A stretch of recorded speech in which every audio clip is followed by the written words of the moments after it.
Brigitte Amigawi, bonjour. Bonjour. Vous vivez dans la région parisienne et avec la situation de la pandémie au Covid-19, je ne peux pas ne pas vous demander comment vous allez. Nous allons bien. Nous sommes en confinement maintenant depuis 5 semaines et je crois que nous en avons encore pour 4 semaines. Mais bon, nous prenons notre mal en patience.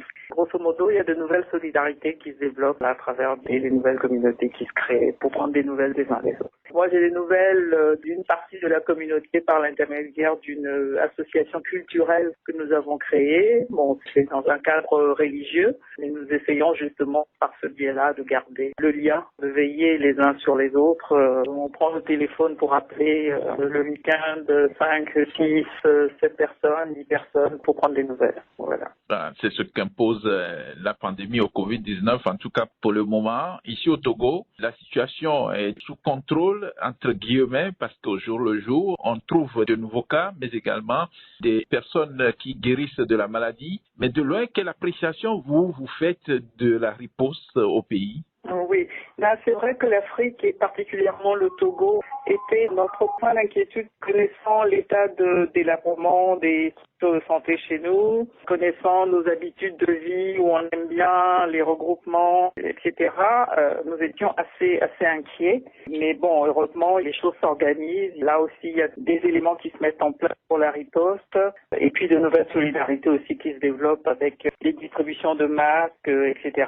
qui envoient vraiment de bons signaux.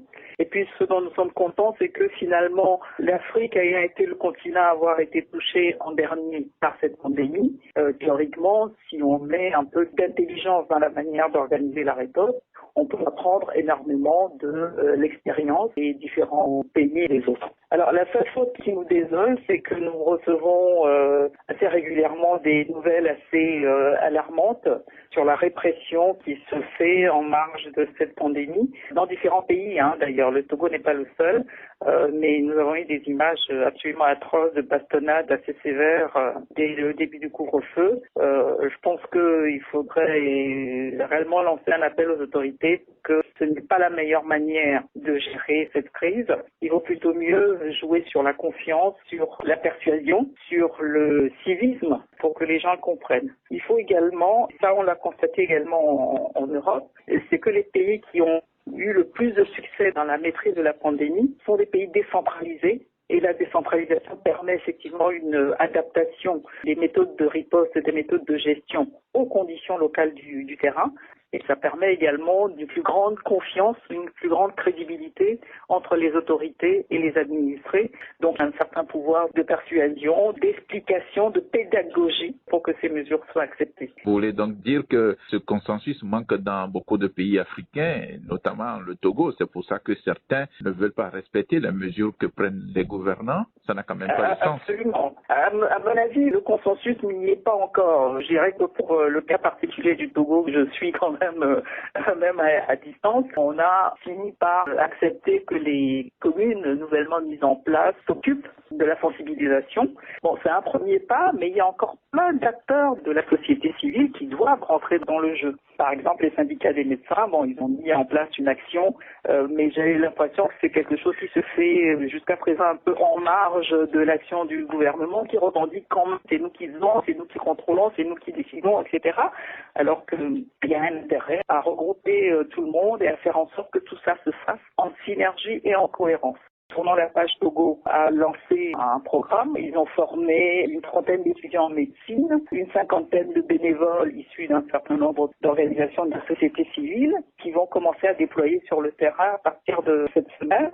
Ça, c'est une action qui peut être complémentaire de celle que mènent, par exemple, les mairies. Et surtout, il ne faudra pas oublier les préfectures de l'intérieur, qui sont quand même moins bien loties que les communes qu'on peut qualifier de communes riches de Lomé et vers lesquelles il faudra s'orienter parce que dans ces préfectures-là également, il y a des marchés régionaux qui se tiennent et qui sont des centres de regroupement assez importants où, si jamais il y avait des contaminations, il peut y avoir des risques importants de propagation de la maladie. Mais là aussi, assez rapidement, on va se retrouver confronté à un certain nombre de problèmes. C'est qu'on demande aux gens de se laver les mains. Je suis désolée, mais l'eau potable, elle n'existe même pas pour que les gens boivent. Et on va leur demander de se laver les mains avec.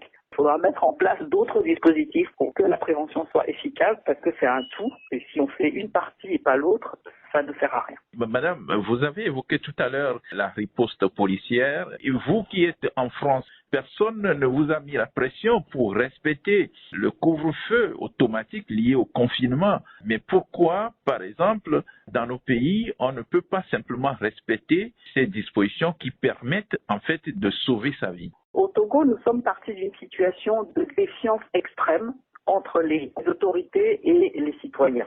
Souvenez-vous, lorsque les autorités ont commencé à parler de prévention du Covid-19, les populations étaient persuadées que c'était un moyen pour les empêcher d'aller manifester contre la mascarade électorale qui venait d'avoir lieu. Donc il faut prendre le temps d'expliquer. Même ici, lorsque les mesures de confinement, etc. ont été prises, pendant au moins 3 jours, les personnes qui ne respectaient pas les mesures, qui sortaient par exemple, les policiers les arrêtaient, contrôlaient leur identité et leur rappelaient à l'ordre. Et puis à partir du 4e jour, ça a été une amende de 35 €. Et puis au bout d'une semaine, l'amende est passée à 135 €. Donc il y a eu une progressivité sur la gravité de la situation. Là au Togo, on sort un décret et dès 19 h le lendemain, on commence à bastonner les gens. Je voulais dire que la pédagogie a manqué ici. Voilà, à mon avis, la pédagogie manque encore aujourd'hui. Toute la riposte ne sera pas efficace tant qu'on n'aura pas optimisé et bien calé les choses sur la pédagogie. C'est à cette pédagogie que vous appelez les autorités togolaises aujourd'hui, mais également vous appelez la population au respect du minimum. Oui, mais bon, il y a quand même quelques bonnes nouvelles dont on peut tirer parti. Moi, je me demandais comment on allait pouvoir faire pour équiper nos populations de masques suffisamment performants. Et il y a eu donc ce mouvement de solidarité qui a démarré avec l'ingéniosité de nos culturaires qui ont commencé à confectionner les masques. Bon, maintenant, on a la chance d'avoir des modèles qui existent, on sait à quelles conditions ces masques sont efficaces, etc. Et pas plus tard que la semaine dernière, j'ai lu, moi, un article d'un professeur de médecine en France qui dit que les masques en tissu, ils ont leur efficacité peut-être de 70 à 80%, mais si 2 personnes qui se parlent en portant le masque, ça équivaut au taux de protection d'un masque FFP2, c'est-à-dire le masque des chirurgiens. Donc avec une efficacité dépassant 90%. C'est une nouvelle formidable. Ça veut simplement dire que les modèles de masques en tissu que les uns et les autres confectionnent soient des modèles homologués et que tout le monde les porte. Ça veut dire que le port systématique serait la solution. Pas uniquement, comme je viens de le dire tout à l'heure, une des mesures sans les autres, ça ne sert à rien. Les autres mesures barrières, effectivement, doivent également accompagner le port systématique du masque, c'est-à-dire le lavage des mains. Mais là, il faut donner les conditions aux gens de se laver les mains. Et il faut aussi, si on impose les masques, compte tenu de la situation économique des uns et des autres, qu'on puisse aider la population à s'en procurer en nombre suffisant pour être en mesure de l'entretenir de la même manière, d'une manière ou d'une autre, même si on n'évolue pas vers le confinement total. Il va y avoir un confinement partiel qui va avoir un impact sur l'activité économique. Il faut penser que les gens qui obtiennent leurs revenus n'ont plus la possibilité de le faire. Comment on fait pour leur donner quand même des moyens de subsistance? Madame Brigitte Améganvi, prenez soin de vous et je vous remercie. C'est moi qui vous remercie.